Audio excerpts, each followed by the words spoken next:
মুখ্যমন্ত্রীর নির্দেশেই তো এগুলো হচ্ছে। মুখ্যমন্ত্রী সব পুরো তৃণমূলের হাতে ভয়ঙ্কর ভয় পেয়েছে। উনি বুঝতে পারছেন এই রাজ্য থেকে ওনার যাওয়ার সময় এসছে। এই রাজ্যের মানুষ ওনার বিদায় ঘণ্টা বাজিয়ে দিয়েছে। তাই আজকে ওনার মধ্যে ভয় আতঙ্কগ্রস্ত হয়ে উনি এগুলো করছেন। ভালো লাগছে ওনার আতঙ্ক, ওনার ভয় ভালো লাগছে। আরে তিনি বিরোধী ছিলেন, এখন তিনি শাসকে এসেছেন, তারও পরিবর্তন হয়ে গেছে। 2011-এ তৃণমূল বলেছিল না পরিবর্তন, হ্যাঁ সত্যি তৃণমূলের নেতাদের পরিবর্তন হয়েছে। যাই যেগুলো খেতে পেত না, এখন দেখুন বাড়ির সামনে 4টে গাড়ি। আমাদের বাঁচতে হবে, গণতন্ত্রকে ধ্বংস করা যাবে না, পশ্চিমবঙ্গকে বাঁচাতে হবে। তাই জন্য রাজ্যে বিজেপিকে দরকার। মুখ্যমন্ত্রীর কথায় আগে মমতা ব্যানার্জির কথায় রাজ্যের মুখ্যমন্ত্রী মমতা ব্যানার্জিকে তাড়ানোর দরকার। কথা বলে কুণাল ঘোষ তো বলেছিল মুখ্যমন্ত্রী চোর, তাহলে কি মুখ্যমন্ত্রী চোর হয়ে গেছে নাকি? কুণাল ঘোষ বলছে 250 সিট পায় বলে তৃণমূল 250 সিট পেয়ে যাবে। কুণাল ঘোষের কথাকে সিরিয়াসলি কেন ধরছেন? কি দরকার ধরার কুণাল ঘোষের? আরে কিছু কিছু লোকটা কমেডিক্যাল ক্যারেক্টার হিসেবে দেখতে হয়, আপনি সেটা দেখছেন না কেন? আমি যেটা বুঝতে পারছি না, কমেডি ক্যারেক্টার কিনে এত সিরিয়াসলি ভাববেন না। কিন্তু মুখ্যমন্ত্রী বলছে যে নিজে বাঁচুন, গণতন্ত্রকে ধ্বংস করবেন না। মুখ্যমন্ত্রী মুখে ঠিকই বলেছে, ঠিক বলেছে। আমাদের বাঁচতে হবে, গণতন্ত্রকে ধ্বংস করা যাবে না, পশ্চিমবঙ্গকে বাঁচাতে হবে। তাই জন্য রাজ্যে বিজেপিকে দরকার, তৃণমূলকে তাড়াতে হবে। একদম ঠিক বলেছে। মুখ্যমন্ত্রীর কথায় আগে মমতা ব্যানার্জির কথায় রাজ্যের মুখ্যমন্ত্রী মমতা ব্যানার্জিকে তাড়ানোর দরকার। কিন্তু কুণাল ঘোষ তো বলছে 250টি সিটেরও বেশি সংখ্যায় জিতবে। আবার কুণাল ঘোষ, না আবার কুণাল ঘোষ তো অনেক কথা বলে। কুণাল ঘোষ তো বলেছিল মুখ্যমন্ত্রী চোর, তাহলে কি মুখ্যমন্ত্রী চোর হয়ে গেছে নাকি? কুণাল ঘোষ বলছে 250 সিট পায় বলে তৃণমূল 250 সিট পেয়ে যাবে।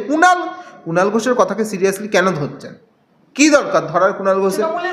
আরে কিছু কিছু লোকটা কমেডিক্যাল ক্যারেক্টার হিসেবে দেখতে হয়, আপনি সেটা দেখছেন না কেন? আমি যেটা বুঝতে পারছি না, কমেডি ক্যারেক্টার কিনে এত সিরিয়াসলি ভাববেন না। মুখ্যমন্ত্রী মমতা বন্দ্যোপাধ্যায় তিনি যে ধরনের আচরণ করছে, বিরোধী দলনেতাকে জুতো দেখানো হচ্ছে, তৃণমূলপন্থীরা বেলও দেখানো হচ্ছে, এই নিয়ে তিনি কোনো মন্তব্য করছেন না, তিনি আরো উস্কে দিচ্ছেন। দেখুন মুখ্যমন্ত্রীর নির্দেশেই তো এগুলো হচ্ছে।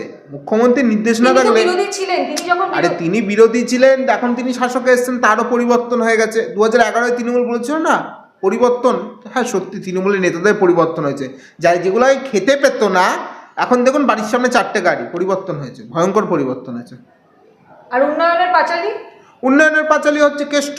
উন্নয়নের পাঁচালী পার্থ চ্যাটার্জির মান্ডবীর খাটের তলায় 50 কোটি। উন্নয়নের পাঁচালী বালু, উন্নয়নের পাঁচালী। তো এই উন্নয়নগুলো আপনারা দেখছেন না? সন্দেশখালীতে শাহজাহানের উন্নয়ন আছে তো। একেবারেই শেষ প্রশ্ন, সুপ্রিম কোর্ট প্রসঙ্গে কালকে ভবানীপুরে মুখ্যমন্ত্রী মমতা বন্দ্যোপাধ্যায় বলে যাচ্ছেন যে আমি সুপ্রিম কোর্টে সাধারণ মানুষের জন্য লড়াই করতে গেছিলাম, কে তৃণমূল, কে বিজেপি, কে সিপিএম দেখার দরকার নেই আমার। হঠাৎ করে এই করুণার সুর কেন মুখ্যমন্ত্রী গলায়? দেখুন রাজ্যের মুখ্যমন্ত্রী বুঝতে পারছেন, উনি তো দীর্ঘদিনের রাজনীতিবিদ। উনি বুঝতে পারছেন এই রাজ্য থেকে ওনার যাওয়ার সময় এসছে। এই রাজ্যের মানুষ ওনার বিদায় ঘণ্টা বাজিয়ে দিয়েছে। তাই আজকে ওনার মধ্যে ভয় আতঙ্কগ্রস্ত হয়ে উনি এগুলো করছেন। ভালো লাগছে ওনার আতঙ্ক, ওনার ভয় ভালো লাগছে। আমরা ওনাকে এবার ছুটি দিতে চাই। অনেক করেছেন, এবার আপনি রিটায়ারমেন্ট নিন।